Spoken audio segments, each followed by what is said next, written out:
Hello, everybody, and welcome back to the Latino Vote Podcast. Man, do we have a treat for you today because Mike Madrid is not here. That means I have full reins of this podcast. I think Mike is probably traveling somewhere in the south of France. He's either at his vacation home in Mexico, his vacation home in Canada. Wherever he is, Donald Trump's probably going to put a tariff on his return, just so we're all clear. And so today's podcast is what we're going to call a Mexican Redneck Special, not a Christmas special, so don't get it messed up, but a Mexican Redneck pre-Thanksgiving. We may talk about what's your favorite tamales or talk about some of that, but today we're honored to be joined, and who's stepping into the Mike Madrid co-host seat, which pretty much means I can ask him a lot of questions, is the Allentown Mayor, Matt Tuerk. And now Matt is the mayor of a city in eastern Pennsylvania that you've heard me and Mike talk about a lot. Puerto Ricans, Dominicans, all these Latinos in the eastern part of the state. Now, here's what Matt may not know. I know he's a big listener to the mayor may not know, and because he's a listener of the podcast, he probably does, is I've spent a decent amount of time in Allentown.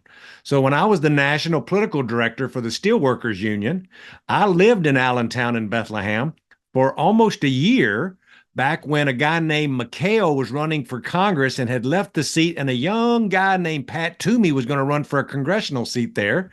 And so the local steelworkers union said, let's run one of our staff reps because it's a large steelworker district, lots of retirees there. At one point, the Bethlehem steel plant there ran for 24 miles down that river. So I have spent a lot of time in the local steelworker hall there, Mayor Matt, and I have bowled in that bowling alley and drank many a beer at that bar. But welcome, Matt, to the podcast, and thanks for being here. Thank you so much. It's my huge pleasure to join you and talk a little bit about how Allentown and the Lehigh Valley might have changed like a little bit and probably a lot since you lived here. Thank you. Good. Let's start this by telling me about you. I don't want to hear about you being the mayor yet. We're going to get to that. But tell me how you and your family got to Allentown. So I was born in East Stroudsburg, Pennsylvania, which is just up the river, which has also changed quite a bit in the 50 years since I came onto the scene. My grandmother came to the United States from Cuba in 1946. So we were like she's probably the first Latino to settle in Monroe County at that point. Definitely the first Cubana. She helped my mom and my dad to raise me and my brother. In East Stroudsburg, we left in the 80s and moved to Colorado, which is really kind of what it took to discover that we were Latinos. My grandmother was that classic Cuban who got to America and quickly put as much of Cuban culture behind her as she could. She didn't teach us any Spanish. She's a very white complected Cubana. The only thing she couldn't figure out about American culture was food. We got English, we got American culture, and all the music and literature and TV was American stuff, but food she couldn't figure out. So it was all picadillo and black beans. Even it's funny, we're talking about Thanksgiving. One of my fondest memories is her crazy attempts at making turkey. She would get out a bar of ivory soap and scrub that turkey to the point that is just very difficult to eat. So I moved around the country quite a bit and eventually came back to Allentown about 20 years ago to raise a family. And I've been here since, and I've watched Allentown really change a lot over those 20 years, but a lot since when I was growing up in the area and got to know it a little bit. Tell us about Allentown. Me and Mike talk about Allentown, and I just described what Allentown and Bethlehem was like, just so you know, and for the listeners, when I described when I was living there helping a guy named Ed O'Brien run for Congress, it was in 1999. So we were running for Congress. You probably hadn't gotten back there yet.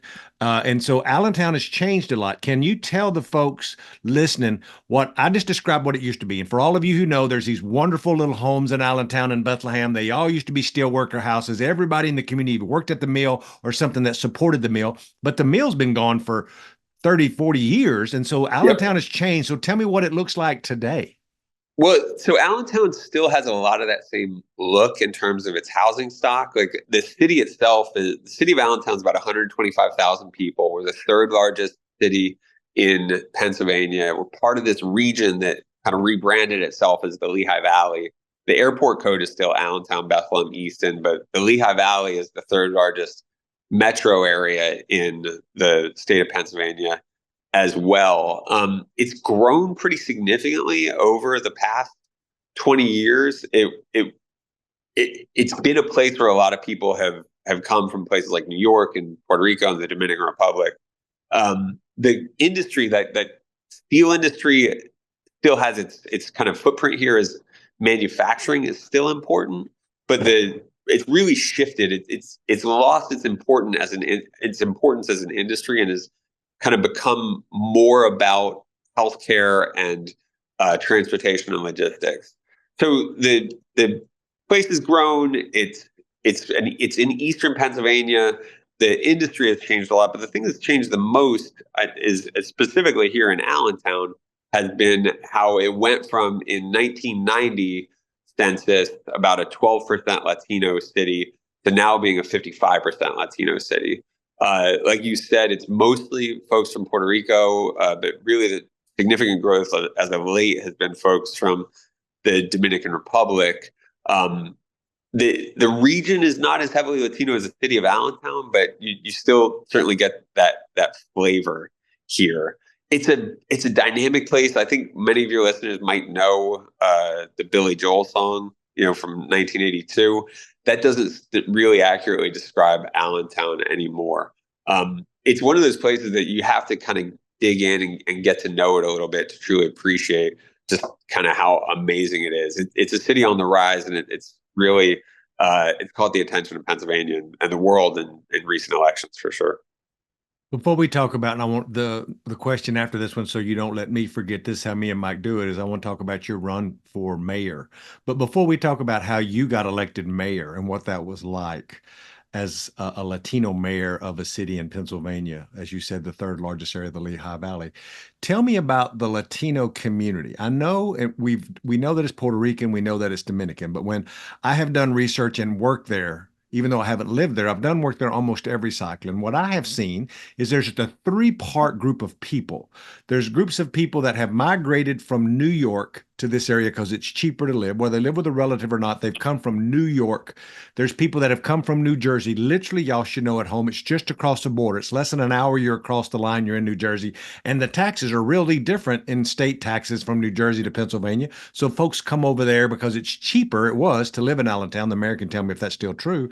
And then there's this direct population of people from Puerto Rico or from the Dominican Republic who move there and start out living with family members. A big surge in this immigration was due to the hurricane that devastated the island of Puerto Rico. Was the last big surge that I was tracking.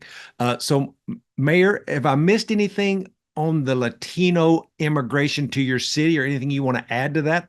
I'd say that in addition to that, there's folks who have people who are the city is really transient. I think one of the interesting statistics about the city, so we've grown 20% since the 2000 census, and we went from being, I think it was 24% Latino in 2000 to being 55% now.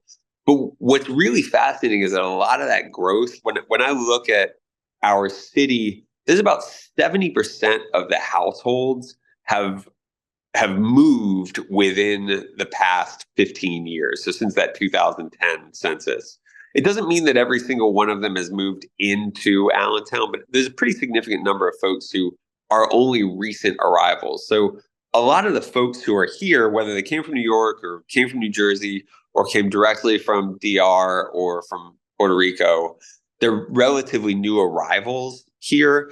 And one thing that I found fascinating is that everybody kind of has like one foot back in New York or back in San Juan or back in Santiago, Dominican Republic.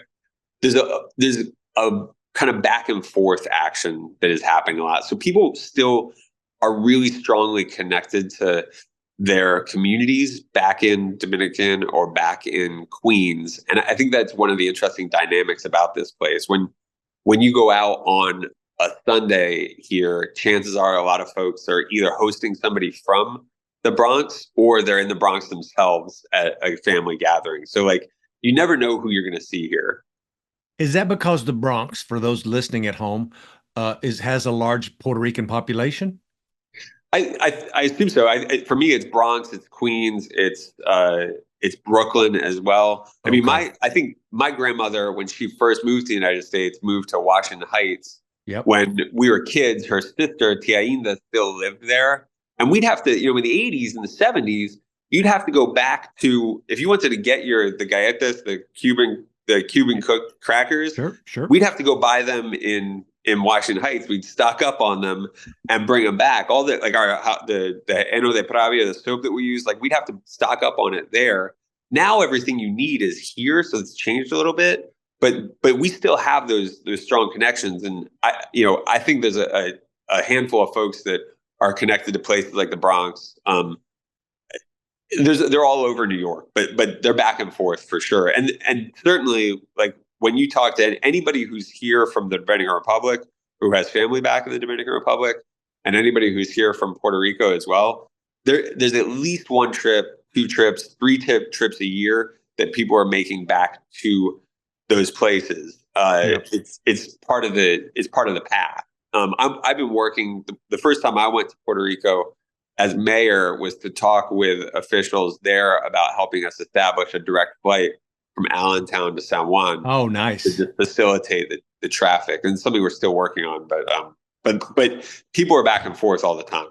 How long does it take I know it depends on traffic. What's it take to drive to New York from Allentown? You can these be days? at I mean, so the interesting thing, I fly out of Newark, I fly out of Allentown, and I fly out of Philly, depending on the cheap, whatever flight is cheapest. Sometimes you can be in Newark faster than you can be in Philly as an airport. You can be in the Holland Tunnel in less than 2 hours from Center City, Allentown. Mm. It's a very fast trip. We sometimes feel like part of that metropolitan area, and it's certainly part of like a Sunday excursion to see family. You can count on people making that. Explain to our listeners how you got elected to mayor, how long you've served as mayor, and it's a partisan race.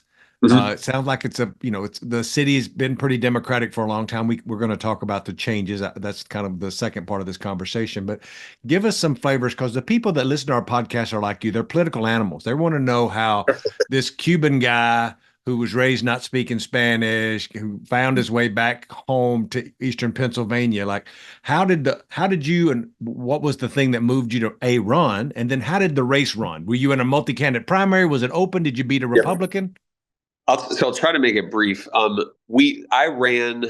declared that I was running for mayor in October of 2020. The first time I ever I'd never run for anything before. The first time I knocked a door for a political candidate was for Biden in mid-October in a Latino neighborhood in Allentown. I wanted to run for mayor because I felt like our city deserved a greater level of energy and enthusiasm from leadership, a higher level of dedication. The guy who I ran, I was the first person to declare that I was running, which in retrospect is kind of insane to announce that I was running for mayor when there was still a presidential election going on. Somebody did. It's still not clear who did it, but somebody did a poll of the populace because there were some other people who were rumored to be running, and he threw my name in there because I had declared. I polled at 0%. Like literally 0% when he ran that poll at the beginning of November, I think right after the presidential election. I ultimately won. I beat an incumbent who declared that he declared himself a candidate in mid-December. And I beat two other sitting city council people at the time who were also challenging that incumbent.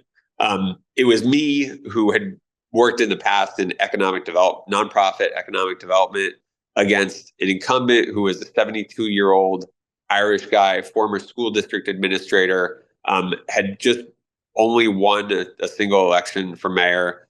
The other two candidates were sort of a progressive city council person who was in the middle of her first term as a city council person. And the other guy is a guy who's kind of well known locally as the first Latino elected official. His name's Julio Guridi. He's a Dominican guy. It gets down to me, I think the reason I won is because I quit my job to run. I knocked on every damn door I could. I was able to. So Julio was the only other guy who could speak Spanish. I was able to speak Spanish with voters, so I could make that connection. I think people were looking for a change. The mayor at the time, and he was coming off of COVID. Sometimes it's those weird things in an election. He had a 30-inch snowstorm that he didn't handle very well during the primary, and I was able to present myself as the more present candidate. I ended up winning. This is in a Democratic primary. There was something like 8,000 votes cast. I won by like 126 votes. So imagine that Allentown in a municipal In a primary or a general? Primary. You won by 126 votes out of how many candidates? 4 candidates total. So I got like 2,100 votes, and the incumbent mayor was the second place vote getter with like 1980 or something. So it was a very, very tight race. I feel grateful that I was able to do that, and I'm really I've thrown myself into the work. I ended up in the general was in November. It was me, the Democrat, against a Republican, a guy named Tim. He pronounces it Ramos, Tim Ramos, who is a Republican Puerto Rican business owner. And it was I don't want to say a totally civil race. It got a little weird with him, but there certainly our Latino identity played a role in that outcome. But that race pretty much divided along party lines. And so for the listeners out there, it sounds like you have these elections in an off year. Yes. So one of the interesting things about elections in Allentown is that we have every year there's a primary, and every year there's a bigger election. So it's the same as the Philly mayor. The Philly mayor's is in an off year. Is she an off? Yeah. You're right. Exactly. It's just we're the other off for the Philly mayor. For sure. So I have a primary in May of 2025 that I'll be running in for re-election. And is it enough of us, even though the city's very Democratic, it's always a contested general, right? Not really. I mean, if going back to when you were here, I think that was the last time that we had a Republican mayor. In 96, I think he was elected. 98 he would have been elected. There are enough. It's hard for the Republican to win. It'll be interesting this time because I think that the same guy, Tim Ramos, will run against me in November if I can win the primary. And he was on stage when Trump was in town on October 29th. And I think he might be trying to ride some of this Latino shift toward Republicans. We can talk about that later. Sure. And let's talk about that now, because I think you've laid out who the city is, who you are, your run for office. And now we've seen this whole thing come down. I could ask this a number of ways. You can answer whichever way you want to. Some people are like, what did Kamala do wrong? What did the campaign do wrong? I don't know if I want to do that. But I would like to ask you about why you think, and this is not a hot take. You're the mayor. You have to get elected. You work with the city council. Like, what do you think, if you could describe it in 2 minutes, of what happened with the Latino vote specifically in your community? Like, there was definitely a shift, and there's been a shift to the right a little bit. Yeah. I have definitely, and you've heard me and Mike's hot takes. What is yours? So I got to preface it by saying, I've been there since day one. I had been invited to an event at the vice president's residence on July 25th. I was contemplating not going, and I ultimately decided to go. And that was right when I decided to go. It was right before President Biden stepped aside, and right before Vice President Harris was kind of thrust into the spotlight. And that it was like a Latino event at the vice president's residence. So I saw her first kind of public comments, and interestingly saw her first public comments to a largely Latino audience on July 25th, and watched along this whole thing. I was one of the Latinos for Harris co-chairs here in Pennsylvania. I provided my feedback to the campaign since before it was the Harris campaign, not just about Latinos, but about Pennsylvania cities. when you get back to that, like what happened or what went wrong, I think a lot about talking to voters here in Allentown. And when I would talk to them about Vice President Harris, one of the big pieces of feedback was just like, I don't know who she is. I'd hear that all the time. Like I don't know her. I might be, I might not, I might have some reservations about Trump, but at least I know what I'm getting. So that was one big thing. Is it was just a question of like from July 21st to November 5th, there was just not a lot of time. She did everything she could over a very short amount of time. And it might not have been enough to beat a guy who spent 4 years kind of running against the incumbent. I think that the other thing that I worked early on to communicate to the Biden campaign, when it was the Biden campaign, was this need to really listen to what voters were saying. When we were kind of, as mayors around the country, talking about how the Biden-Harris administration had made concrete investments in communities and invested in infrastructure and talked about all the wins, what I was hearing from voters here was, don't tell me about the wins when my childcare is more expensive than my mortgage. Don't tell me about how much good stuff you're doing when, like, we always talk, this is like the election about the price of eggs, it seems like that understanding, even just like a note of empathy about like what people are going through with increasing costs. That's what people were looking for early on. And I shared that with the campaign early on. And I think they tried to make that adjustment, and I think you and Mike talked about the credibility. It was like, yeah, I'm glad you're talking to me about prices now, but I'm not sure you can actually do something about it.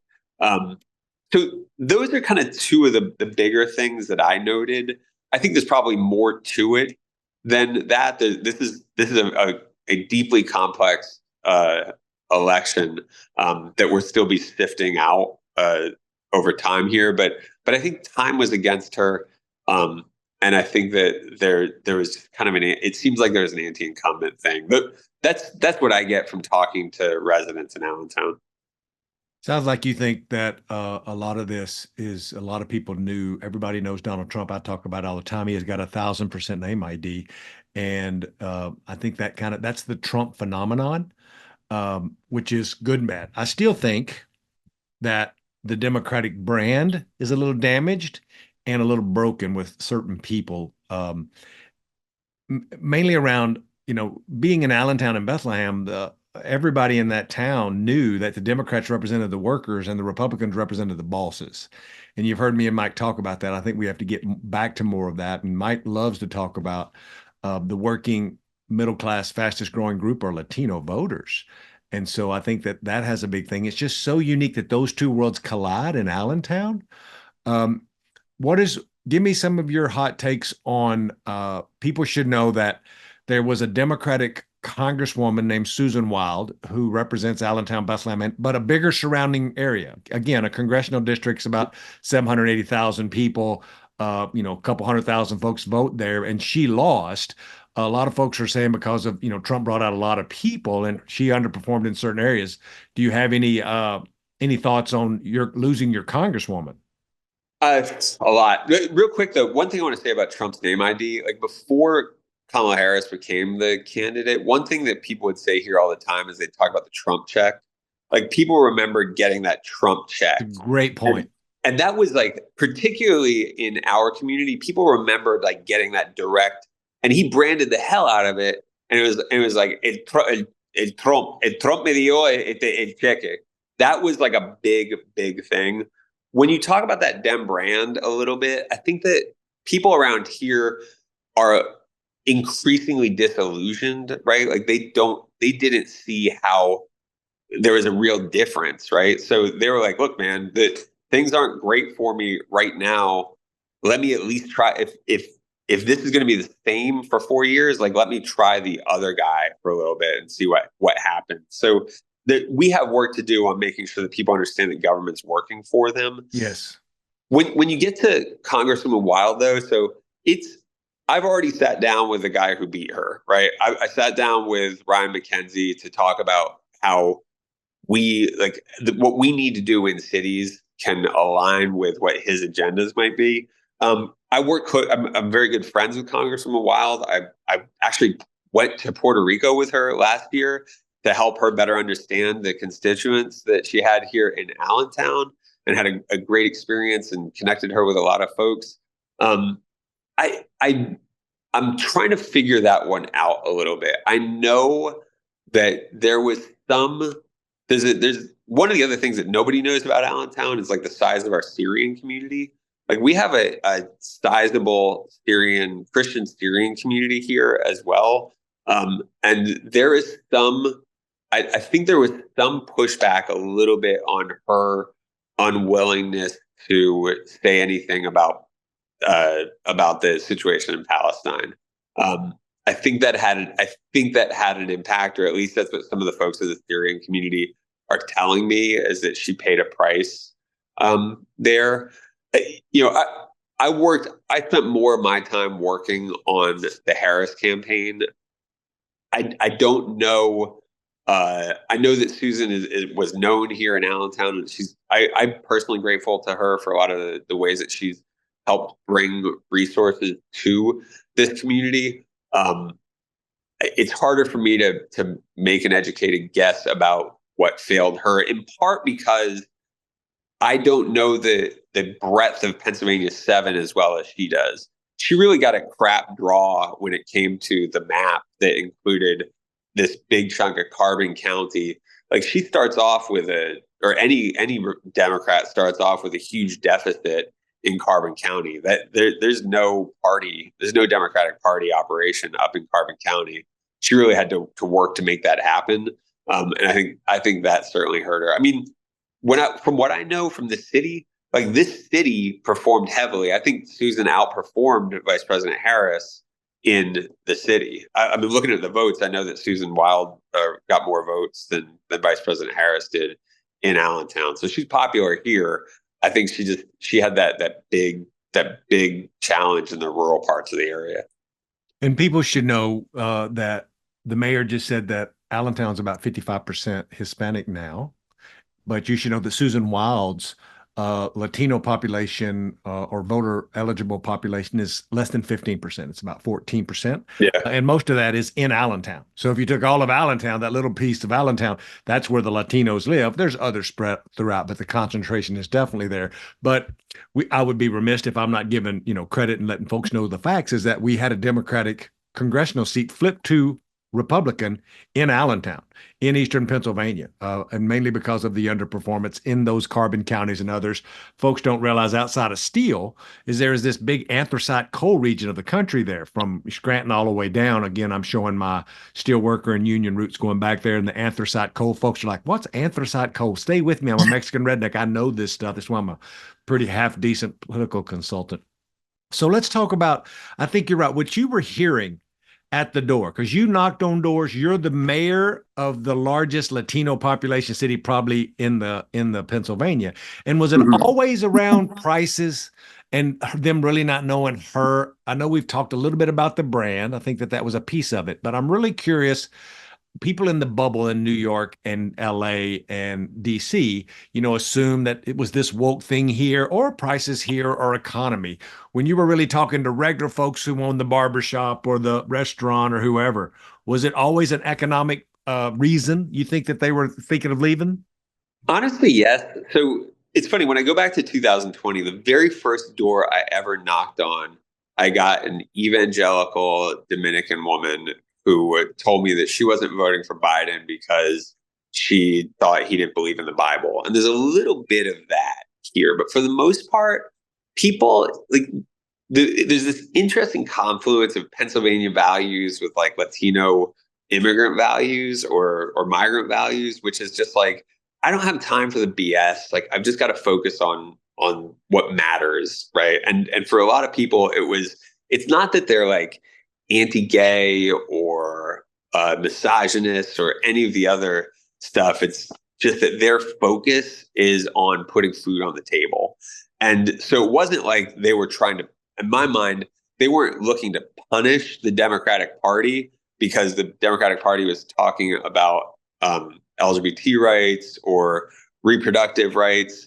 They were just like, look, I care about one thing right now, and that's that my kids are living in my basement. My grandkids are also living in my basement. I'm not sure, like, I'm going to be able to get to work tomorrow because I don't know how much, if I can afford the gas. Like, I'm worried about the future of my family. And that is, I think that's what ultimately it came back to. We tried talking about healthcare a lot, and the price of insulin and the price of albuterol. We tried talking to people about losing the Affordable Care Act. And I think this is partly a function of, I can't get too deep into our cultural identity as Latinos, but I think there's a little more todayism than futurism in a city, right? In a city that is, I don't want to say struggling to get by, but a city where like today is certainly more important than the long-term future, particularly as this is part of the journey, right? Like the city is here to help transform your life.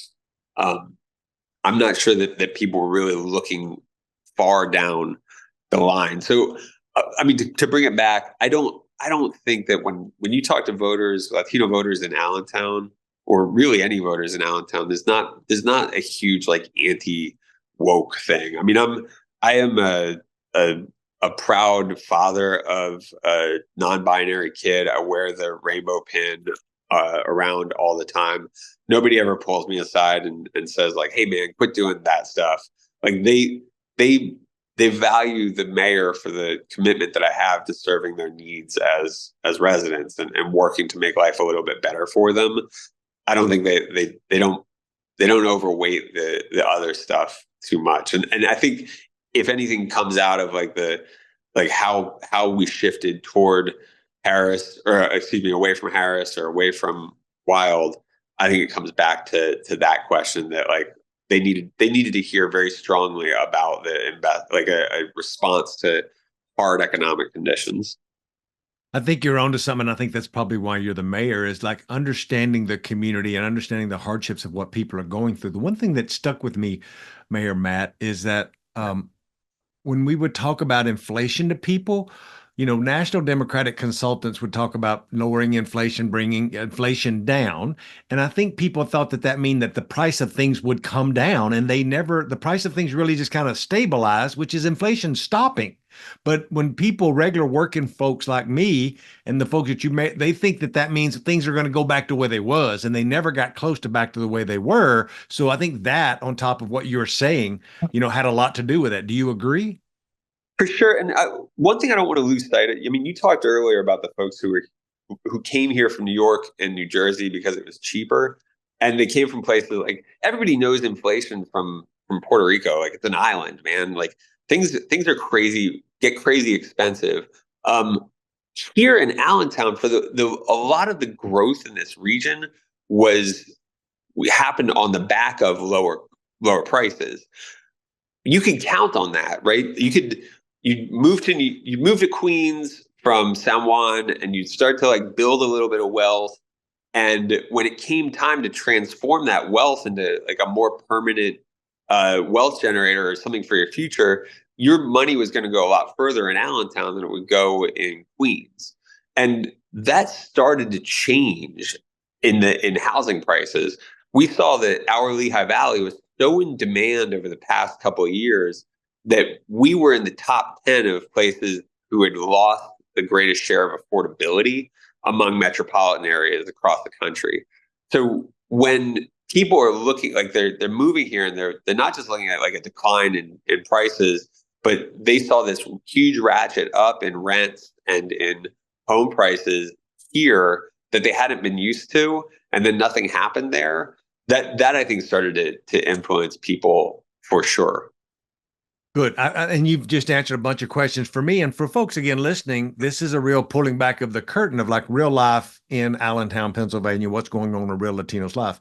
So, Mayor, there's lots of people who listen to this podcast who are political professionals, or political reporters, or political professors, and all these people who are trying to dissect and get an understanding of the larger Latino diaspora, what's happening there. And one of the questions I have for you, and I don't, this is not you putting, and I'll say this, not you putting shade on the Harris campaign, because I think she had an impossible task, a short amount of time, but there's so many things we could do differently.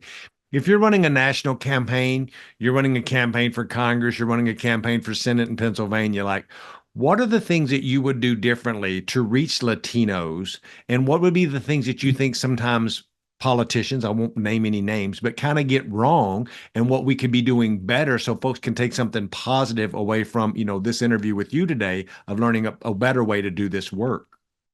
So I think that one thing that I would advise would be to build a time machine and go back in time a little bit and just get people involved in campaigns, or like Latinos involved in campaigns, right? Which we can't do, but we have to start somewhere. I think we have to invite Latino voices into campaigns earlier and more often, and make sure that they're listened to.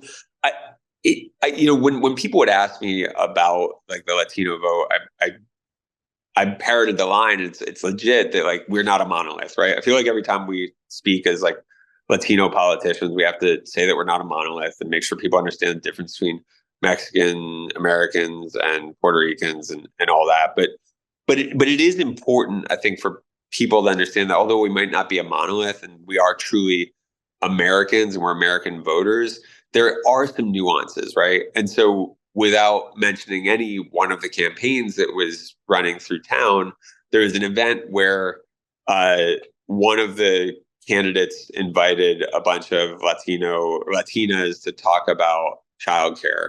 And they invited them over lunch and they invited me to join them. And when everybody got there, there was like no food.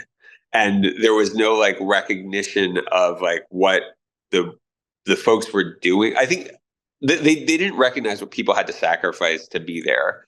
And then like to not feed them was a little bit of like we can't imagine showing up to at the invitation of somebody. If you invite us, like we expect you to like to show some Latino hospitality, right? Like we would never imagine being invited onto somebody's porch for coffee and not have them serve, right? So I think making sure that there's a depth of understanding of Latino voters, not just like the things that matter to us, but like how to engage us and how those basic customs that your abuela taught you. That needs to show up a little bit in the campaign. I was one of the early things was, when these like Puerto Rican reggaeton stars were coming out for Trump and making a big splash, one of the conversations was like how that wasn't there and how the Harris campaign didn't seem to understand how important it was to do a flashy thing to catch people's attention. I think that having some guidance at the top would be helpful. I looked at I was at the DNC. I think you probably were too. Like it didn't feel like we saw Jason Isbell and we saw a variety of other musical performers, but there wasn't that strong Latino identity there. So I think some of us felt like we weren't seen so much. And I think that's going to be an important thing for the future, is helping us feel seen as Latinos. Yeah, and one of the big ways to see that is to have us on your campaigns, us as consultants, us as managers. Exactly. Yeah. That's a huge piece. Yeah, because you've run for office. Like consultants control what you say in many instances. And a lot of folks that are well-intentioned candidates, they defer to the pollster and the media consultant or the mail consultant, somebody who they're spending lots of money on, who supposedly is an expert. So like there's very few Latino consultants. There's only one who knows Allentown and Bethlehem who've lived there, but I digress. I mean, kind of knowing the community goes a big way. And, me and you've been in so many of the same spaces. Like I was thinking when you were talking about that event at the vice president's house, I was there with you. I was there. I remember how special I felt to be able to take a picture of that swimming pool that had the seal in the bottom and it was great food and all the big stars were there and every Latino leader in America was there. I wanted to just capture that energy and take it to campaigns and be like, this is, we should be doing not as much at the vice president's house. Sure, it was a party. We all got to go. It was nice. Me and Mike talked about it. But like including the cultural competency of understanding how to reach people, right? And how to talk about the issues mean a lot when you're showing up in places. Don't you agree, Matt? I think that's the really important thing. And I made this, I think it might have been like when Congresswoman Weil went to Puerto Rico with me, a huge part of that was helping her understand like some of the cultural competency, right? It's like understanding a little bit like how we do things. I think unfortunately it can't happen overnight. And that's where the consultants are valuable, right? So like making sure that there's somebody there who can coach you and do some advanced work, right? So like when Vice President Wall, or excuse me, not Vice President, when Governor Walls came to Allentown and he came to like the Dominican restaurant, like he didn't stick around and just grab an empanada de guayaba. And that would have been, I don't think that's a thing that lost the election, but it's that type of stuff, right? Like stick around for a minute, like have the cafecito, like do that little thing that you can do that sends the message that it's important. That cultural competence, like I say this to other mayors all the time around the country, is you might not speak any Spanish, right? But that's fine, right? You don't even have to make an effort to speak Spanish, but just like come do the things, like be there, show up in the spaces, and just like just being present counts for a lot. And having people around you who can guide you and like tell you a little bit of what to expect or like what the basic customs are. You don't. It doesn't matter if you mispronounce Boricua. Like if you're there and with us, like that counts for something. And I think that's that. I don't know if Trump and the other Republicans. I think you guys mentioned. I thought one thing that I thought was interesting was talking about how Gallego hosted like a thing at the Canelo fight or what did like a Canelo watch party. Like that's the like deep inside stuff that we get that it would be hard for his competitor to understand. Like if you can do those things, like knowing the difference, like for Dominicans, like knowing the difference between Águilas and Licey, like that means something. It's a little bit of a nod that you can get if you have the right people on your team.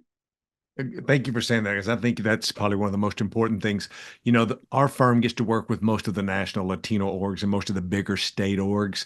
And we work a lot with Unidos US and Mm-hmm. Rafael Callaso, who you probably know, Yep. Rafael from Philly. You know, we do a ton of work for him and Janet over at Unidos and all their national political work and their TV commercials and their radio and stuff. And, you know, me and him went back and forth about the radio station La Mega up there in your neighborhood. And I'm curious, who's more popular, the morning DJ or you in Allentown? That's what I really need to know.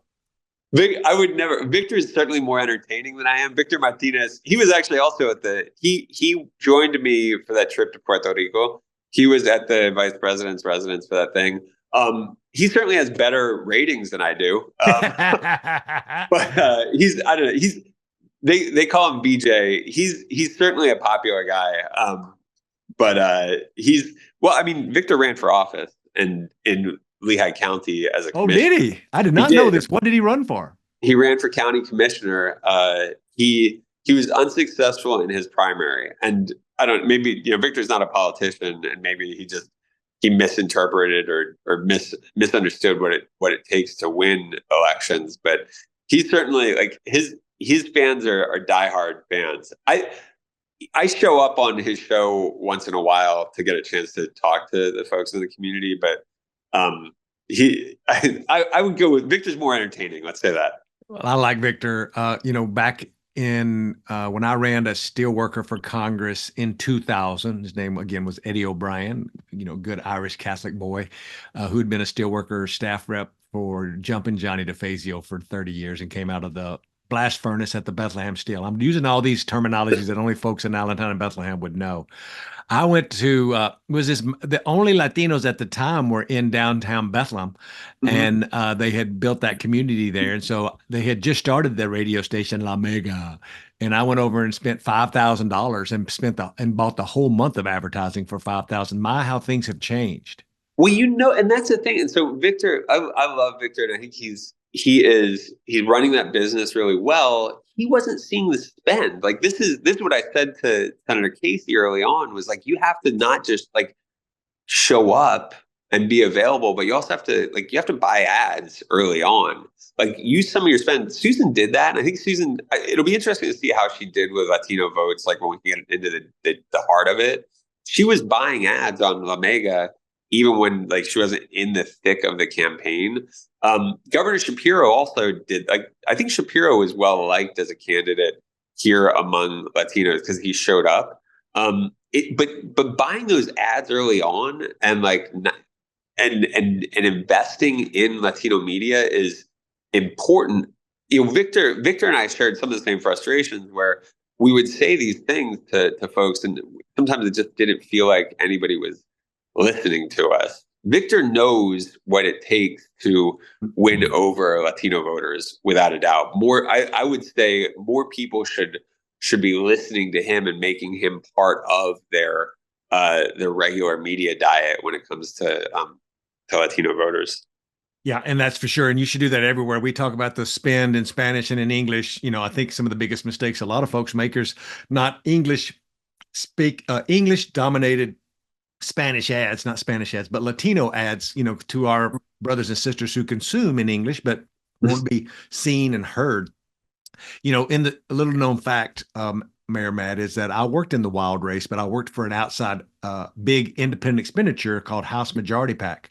And so we did a ton of ads, and there's ways that you can communicate over the wall and stuff. And she specifically had been asking us to do La Mega and obviously the local, if it's still there, the local 16 channel 69 that's based 69, there. Yep. En español. Yep. Yep. And so so I did some of that advertising for the big House Majority PAC, which was Nancy Pelosi's PAC, yada, yada. So we've done that. Matt, one of the final questions here, because I want to wrap up. This has been so interesting to hear. Tell me what you think the future is for the Valley and Lehigh Valley. And as you start to see more and more Latinos move there, you see the growth, the schools changing, the community changing. Obviously, you're going to be up for re-election next year. You know, what are the things that give you hope and inspiration for the community as we look to, lots of folks are feeling sad because we lost an election, but it's just one election in one moment in time. So I go back to like the thing that gives me a lot of hope is that people remain engaged. I don't think we're going to convert a lot of people into political junkies and maybe not Latino vote listeners, but people are engaged in the process. People continue to want to be in Allentown, and they continue to ask for a better future for them and for their families. And I think that as politicians, I don't look at this as like, and I can't speak to the rest of the country, but I don't think people are shifting right necessarily in a place like Allentown. I think they're just shifting toward those more practical solutions that are being offered to them. And as candidates come here and as candidates think about how to appeal to Latino voters, I think they must reckon with the perspective of those Latino voters, right?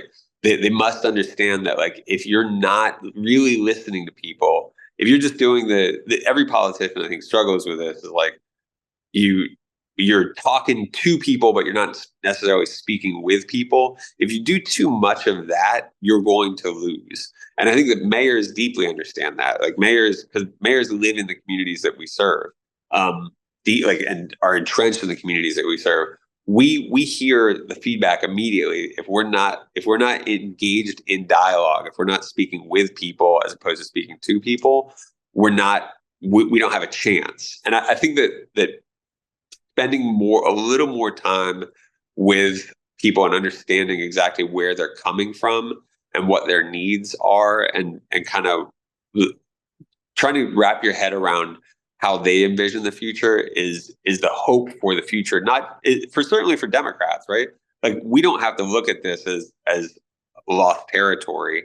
We can look at this as a way for us to refine our message and capture this new generation of voters.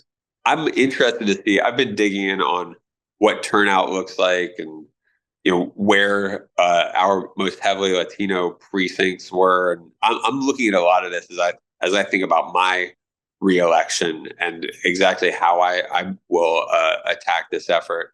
I think there is hope, and I think cities like Allentown are going to continue to be important, and they're going to continue to grow economically and grow in population and grow in importance. So hopefully I can be an interlocutor for people who are interested in understanding this place, because I absolutely love it. I think it's one of the most fascinating places on the planet. I've lived all over the world, but I would never, I'd never pick a place over Allentown at this point. It's just too cool.